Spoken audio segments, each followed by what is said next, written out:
Welcome, everybody. Thank you for joining us today. We're going to get started. We are ready to go. So this is the 5G EdTech program. I am the Associate Director of the 5G EdTech program in partnership with Verizon. What we're going to do today is showcase three of our amazing teams. The scope of their creativity and their innovation goes beyond just what they're doing for Verizon. There's so many projects that they're involved with. So we wanted to give them all a chance to really showcase those projects. We're going to start with Arcadia Earth. And just the format for today, I'll try and squeeze in your questions. We'll look at the questions as we go through.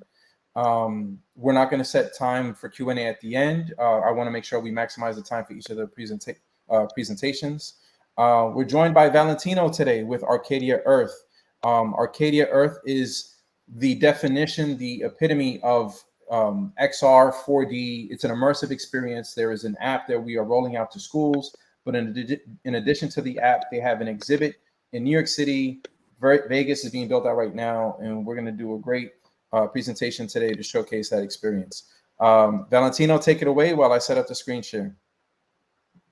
Beautiful. Everybody, first of all, Abraham, I don't see anything. I don't see anybody, so I only see you. I don't know if that make me disconnect, but I'll do my best this way. I'm Valentino. I'm the founder of Arcadia Earth. We are our mission is to raise awareness on climate change, and we have many tools. In New York City, we have an exhibit. It's located on Broadway, right in front of NYU. And this is actually what Abraham is showing now. It's our location. It is 15,000 square feet. With 15 immersive rooms, and each room is designed to kind of like inspire people to learn about climate change. I'd like to go into one of them, Abraham. We start with the first one at the base. So there, right there, if you enter, as you can see, perfect. Let's enter right here. Great. So this is the example. We create immersive journey, and then if you walk through the exhibit, each one of the room is made with recycle and upcycle material. So for example, this is a chandelier made with all the plastic that we found on the New York coastline to show the pollutions. And then we put them inside this mirror effect to kind of get a sense of the plastic immense footprint on the ocean. Then you can go into the next room where we talk about oxygen. I don't know if you guys know, but oxygen, the one that we breathe, come from the oceans, not from the trees. And so in this event, you see the information. If you could take a left, please. We're going to go down the line. And it's a projection mapping that shows the cycle of oxygen creation. It's made in the ocean by these tiny little buttons called diatoms. They are little algae that supply almost 70% or up to 70% of our oceans, of our oxygen. Let me take a left out of this room. So a little bit further up. I like Abraham. Thank you for driving this, model. Take a left. We go up to the exit door, but then we're going to take a left again. Perfect. Take a left one more time. And this is an installation. For example, this is a cave made of plastic bags. There are 44,000 of them. And believe it or not, is the amount of plastic bag that we use in New York State every minute. We use 23 billion plastic bag in New York State alone. Don't worry about the planet. It's more than that. They don't decompose, and they remain in our oceans and become microplastic. Now, Abraham, if you can take and click the dollhouse, we're going to go out. This was an example of the first floor, but if you want to click down below on the second floor, let's see there. You can click there. Perfect. And you can pick a room to enter, whatever the blue one maybe. There we go. This is microplastics. And the idea is that all the plastic bag that you see above, they decompose in tiny little pieces of plastic. I don't know if you guys are aware, but we eat the average of 1 credit card of plastic every week. Exactly. Incredible, right? So anyway, thank you for this. I will say if you come back out and I go, like this is an endless journey, right? But you can take left if we have some more minutes, take a left and to, this is where you go back up to the plastic gate, right? Okay, Aaron, thank you. What we do is we were like one of the 4 approved field trips state for the Department of Education. That was before COVID, and we are ready to go again as soon as COVID allow it. In the meantime, I'm happy to invite teachers to come see the exhibit and see if there is I love collaborations. I'm happy to respond to any question you have.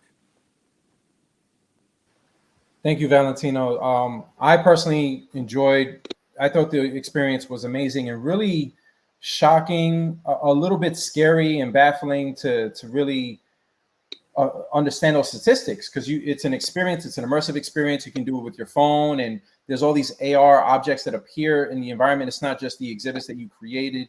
And this is right on Broadway, right in New York City, right? Correct. So definitely, I would say check it out. It's right near the NYU campus, right there on Broadway, and near the Astor Plaza. And as you go through it, that was just a tease, because as you go through with an iPad or an iPhone, so many immersive elements will pop out at you, fly over your head. There's I don't want to give away so many spoilers, but there's a lot there that you will experience beyond this. We do a lot of groups. We do a lot of classes. We had an entire program where if a class wants to come, we do a private tour. Our community is mostly family with kids. This was, we had almost 20 classes a week before COVID. So we are very happy to kind of hear how we can grow the relations with the educational department, because it's our mission. Speak a bit to the AR app as well that we're releasing to schools, and what is the experience there that's different from the actual in-person experience? I think that augmented reality is an opportunity to kind of bring the educations outside our space into the people home, into their normal life. So what we did, with you, Aaron, we really developed this app that can be used by tablets, and it allows teacher and student to connect virtually with their device in any space.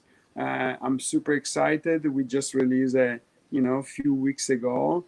And the next step, actually, we're now working to improve even the curriculum, as you know, and as you guys can help actually with that, because we are storytellers. But I think the way that you guys teach, it's key, and therefore maybe there's a way that we get your feedback to how improve the experience. So this applies to every team that you're going to see here today, and we made this announcement earlier in the event. Experiences like this one with climate change and the others, if you have ideas of how to connect this to learning opportunities or how to build curriculum around this, we are accepting contributions for curriculum. There is a program that we're doing as the Media Lab that we are compensating per lesson in those submissions, those lesson submissions.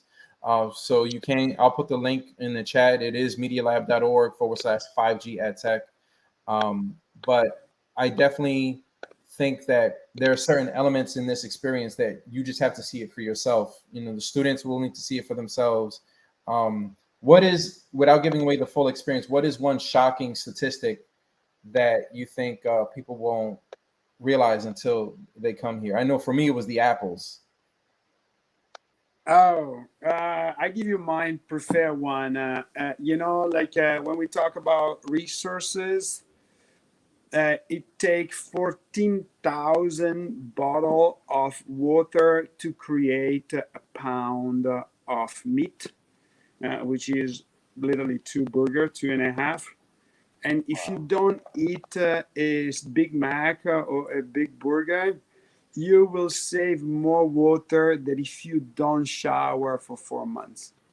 So water in our planet is really a scarcity. Billions of people don't have connection to it.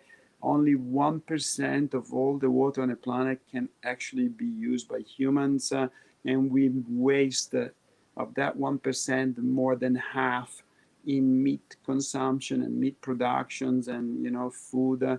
So the way that we eat, it's impacting the planet. So we always suggest to switch to a plant-rich diet. We don't necessarily mean to become vegan, but it's just like reduce your meal of meat intake, and it will save a lot of resources.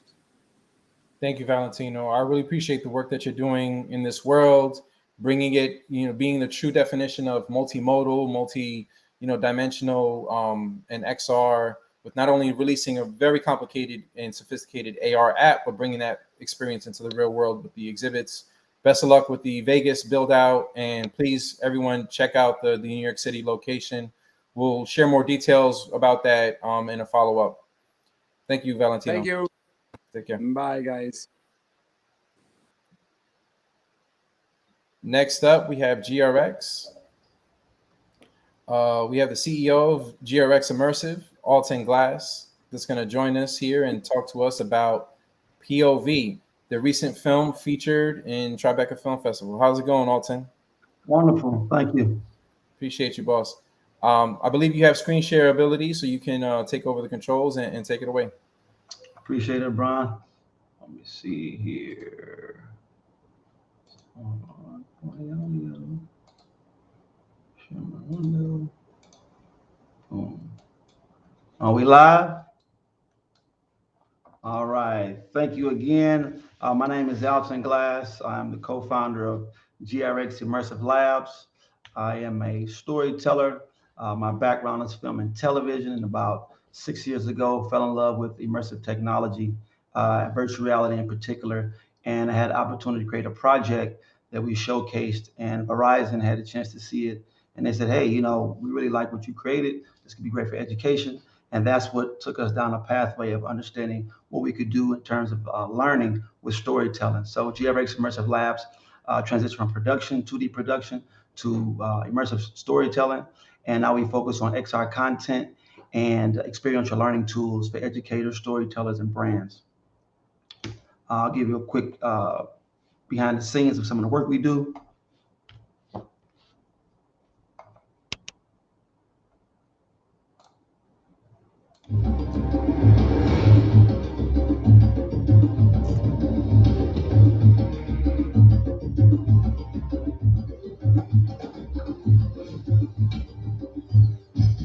Virtual reality to me offers just infinite possibilities. You connect to a movie as if it's your story. You're sitting there, it's dark, and it's all about you.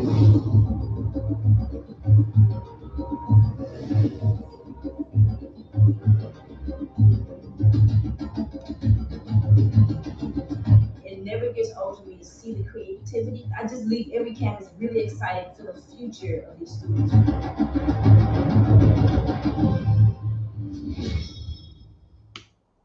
So again, our goal is to bring together storytelling, education, and technology. And the project that I'm going to share with you today is called Pov Points of View. It's about a young man in the future who, instead of giving him an ankle bracelet, he's eligible for parole, and he gets an opportunity to get out on early release. But he has to wear instead of an ankle bracelet, he has to be assigned to an artificially intelligent drone to track his every move. So you see how this young man, he says a line in the film that talks about him being free, but not being free because of the technology and the surveillance and the data that he has to give up in order to get out.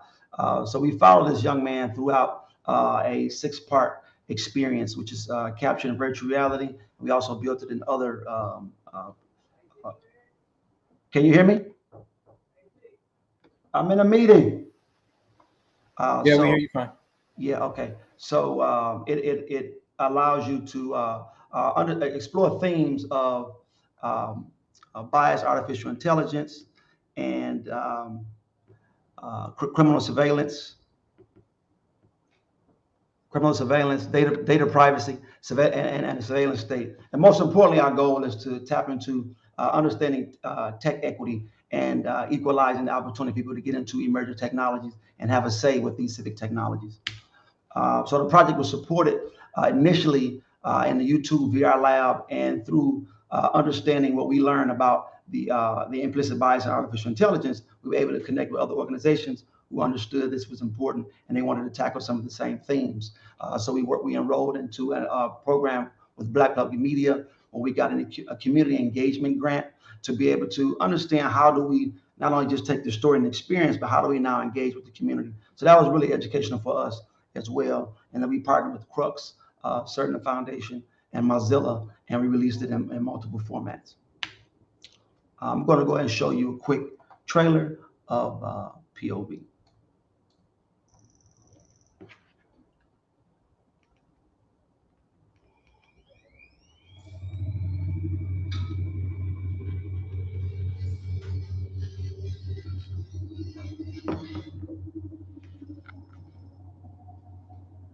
It's a condition of release.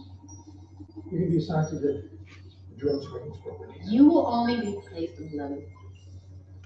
If you stay on track, these conditions will be lifted within 6 months for good behavior.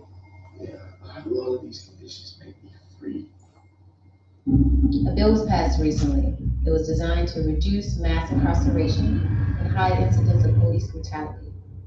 Are you familiar with drone technology and artificial intelligence? Yes, ma'am, I'm very familiar. It wasn't opt-out. Sir, the remainder of your silence.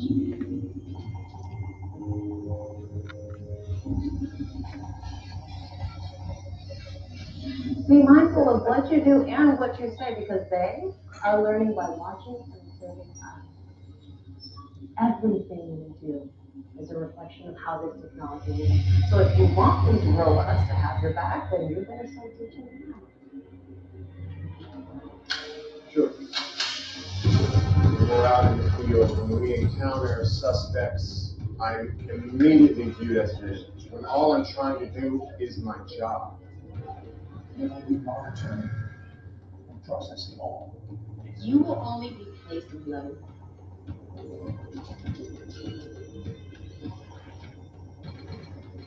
Stop following me everywhere I am.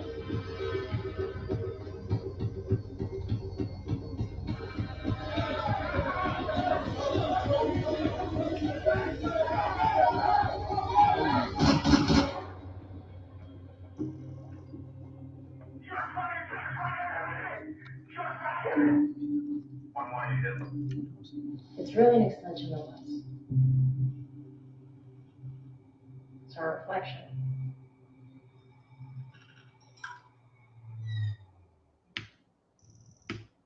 So the project was initially inspired by an incident we saw on the news about a young 13-year-old boy who was playing with a toy gun, and the cops were called on him, and they immediately drove up on him, and they killed him. And we were just toying around the idea, like, wow, what if, instead of all this money we put into law enforcement to enforce certain communities, what about tools that could potentially mediate situations? So we were like, what if a drone could have flew in, artificial intelligence drone could have flew in and had a conversation with the kid and understood that this wasn't a threat, put it away and teach them, hey, you shouldn't use these type of things, and sort of mediate that situation. So that's initially what it came out to be. But then when we started learning more about AI, like, wow, there's a lot of things that are actually really happening outside of just this one idea that we, sort of think about could be an opportunity to save someone's life. But we started learning more about things related to the systemic threat of artificial intelligence and bias in these technologies that could potentially replicate certain systems that we already have an issue with right now. So we shot the project in VR. And while touring the project, we learned through our community engagement program to be able to, how do we make this project more accessible? So we started to build it for multi-platform for WebXR, mobile, and we also work with Mozilla to build out a hubs experience. So you can actually go online and actually experience it in a virtual sort of location-based experience. And then we also ended up doing it as a location-based experience where when we premiered it at Tribeca, we had an opportunity to release it at Tribeca, but also do something in the community with a partnership organization called Brick in Brooklyn. So we built it in, like I said, VR, desktop, mobile, and now we also have AR version as well for one of the crime scenes. And then if you'd like to take a look at it, you can either scan the QR code or you can copy and paste the link that Abron put in the chat if you want to check out the desktop version of the experience. And our goal is to make this accessible to anyone. It comes with a curriculum as well, and we want to be able to offer this opportunity as an immersive experience. They can also be educational and educating communities and really bringing your point of view to what this technology could be like in the future, so we can all be a part of the futuristic narrative of emerging technology within our communities. And that's pretty much it. And like I mentioned, our next phase is location-based experience. We want to tour the country and actually make this a full-on interactive experience for the community to engage in immersive technology and also learn something about how they can get active in emerging technology. And that's pretty much it. Thank you so much, Alton. This is truly an amazing experience, and I think people need to think deeply about, the same way with Valentino, like how can you bring this experience to be an installation at a museum, at community centers, youth centers, schools, and the fact that, you thought about it from a multimodal perspective, really makes it accessible for so many different audiences. Feel free to share the link again in the chat, just so it's at the top.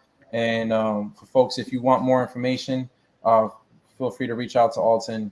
And in addition to this, they have another program that they developed with us and Verizon for schools called Arts, Beats, and Tech, which is a virtual recording studio teaching music and culture and collaboration through making beats online, and which was also very accessible because of students' inability to have access to actual, if their school was fortunate enough to have a music studio, but bringing that into a virtual space and having a way for them to collaborate. So I appreciate the work that you're doing, Alton, and best of luck.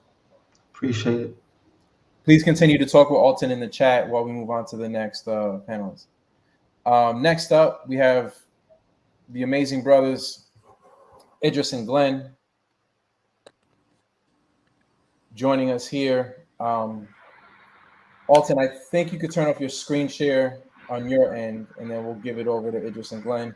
An amazing project, the Monuments Project. In addition to the Monuments Project, they're working on Unsung, which tells amazing stories of unsung heroes that we're doing in schools and delivering that to the Verizon network. Here, they're going to talk more about the Monuments Project, and I'll give it to Idris and Glenn to take it away.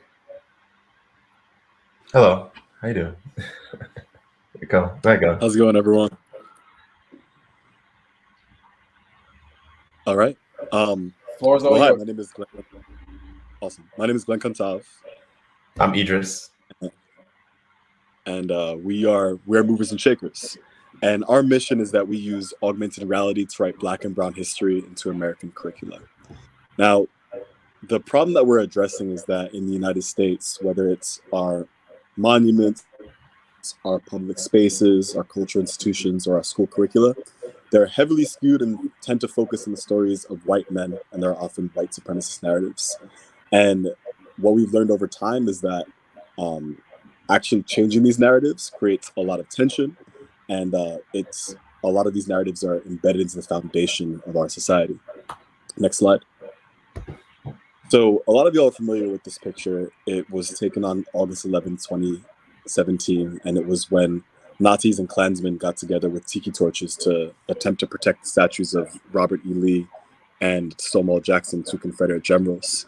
And this really speaks to the fragility that's wrapped up with these narratives and the power of elevating Black and Brown voices and trying to remove these narratives. And so we took this energy and momentum and we started our own campaign in New York to advocate for the removal of problematic statues. Next slide. And so what we started doing is we started hosting teach-ins in public spaces throughout New York City to further contextualize the necessity for the removal of these monuments. And so we did things like a slave auction performance piece by Christopher Columbus, The Genesis of the Transatlantic Slave Trade. I ran the New York City Marathon in Chains and wrote an op-ed in HuffPost that went viral. And in the bottom left, you see Idris and I at a Decolonize This Place demonstration calling for a recontextualization of a lot of their problematic and Eurocentric museum exhibits. But the core of what we were really doing was experimenting with augmented reality. Next slide.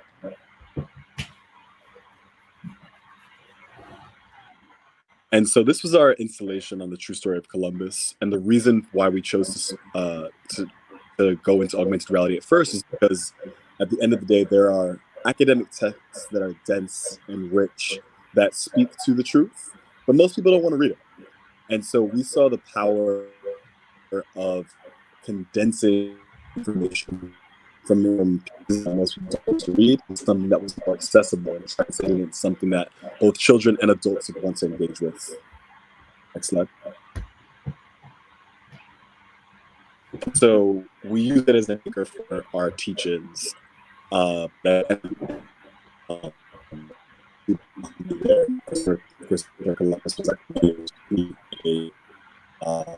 they didn't remove it. And at the time, there were 155 statues of men in New York. There were 6 statues of women, and there were 23 statues of animals. And we like to say that your budgets speak to your moral compass, and that speaks to who is important and why. Next slide. And so nationwide, there are over 5,100 statues of people. More than 700 are Confederate monuments that would have owned people like Idris and myself, and less than 400 are women. And we know that we could do so much better. But due to politics and bureaucracy and elements of white supremacy embedded in the frameworks of our systems, we had to find another way. Next slide. And so that's where Kinkful was going. We wanted to find a way to put up our own statues and put up our own people with or without permission. Yeah, I think with the power of kinfolk, we really wanted to bring representation and monuments of Black and Brown folks to the pockets of individuals everywhere. And so that's why Kinfolk is what it is. It's an augmented reality archive available on both the iOS and Android app stores, where users can get access to all of our monuments. Right now we have 10 monuments of Black figures in there.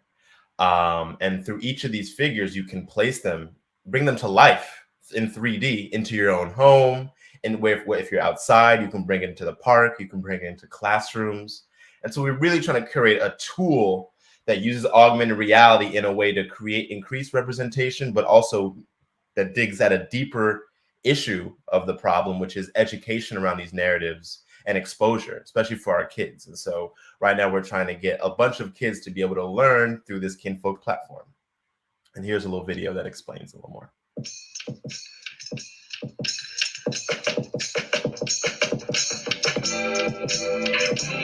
In 2021, it's no secret that our statues, our money, even our textbooks have one thing in common. They're full of white male slaveholders. Movers and Shakers is launching Kinkful, a free app featuring augmented reality monuments of Black and Brown figures we should have learned about in school. We partnered with Netflix to include 4 figures featured in The Men That Fight for America, a docuseries that explores the legacy of the 14th Amendment. Now, the whole family can come together and bring monuments into your living room. You can make them life-size, read their bios, and discover hidden gems through our Kinfolk web archive. Download today in your app store.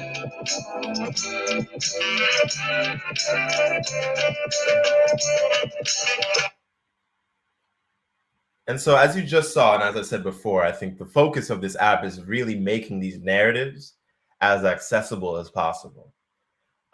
We really, before, were trying to increase parity in our monument system by, I think, it's actually impossible really to create parity anytime soon by creating physical monuments. And so by creating these monuments here, we can put up wherever we want without any permission and really give access to these monuments to the people. And the app, like you saw before, allows you to dive deep into the bios, to see narrations. We've made primary sources more available and more fun to engage with.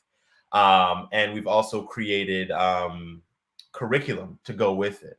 And here you see there are some of the monuments that we have here. So we have traditional monuments like this, but then we also have what we call portals, which on one side creates sort of you see the bust of the figure, and then on the other side, what you'll see is kind of a portal into an immersive scene that is representative of an important moment in each of these figures' lives. And so we are trying to really use this medium to make learning about history and interacting with primary sources more fun for kids.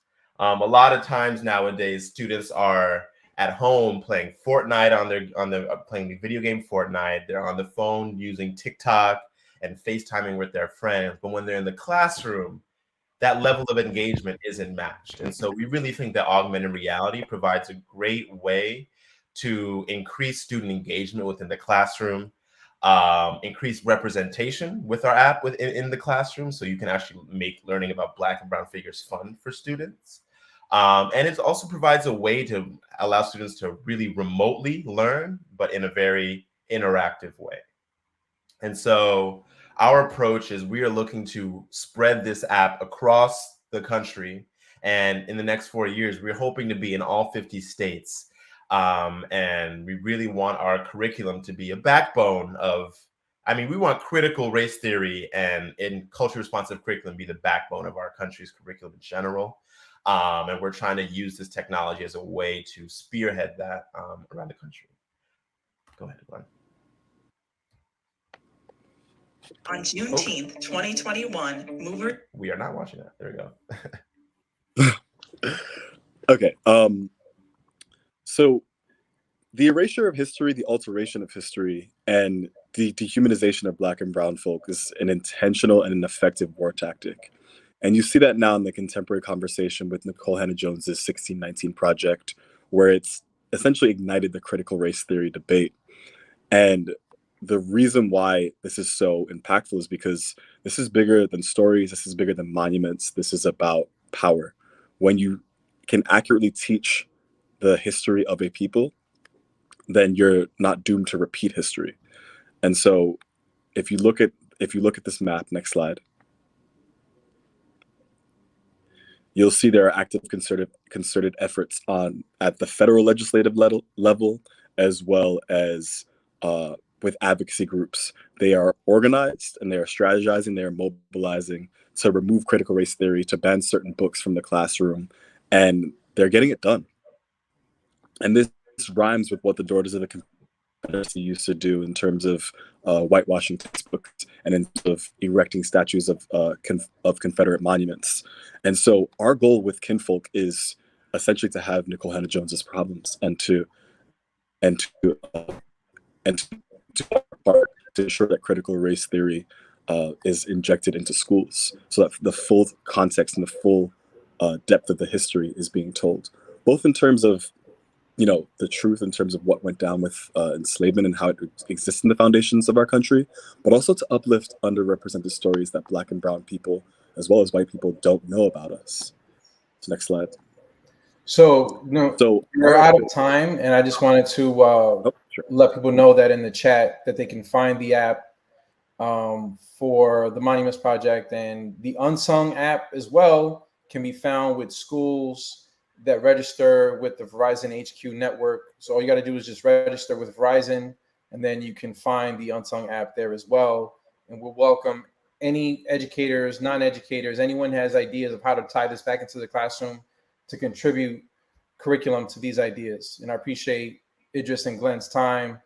These are important, powerful movements that they're bringing into these multimodal spaces, AR, and into physical spaces. And I thank you both for your time. Appreciate it. Thank you so much. And Unsung really just goes a lot deeper and allows you to actually explore the environment's multiplayer. So it adds a lot. So I would download that as well. Awesome. Thank you, everybody. Thank you for your time.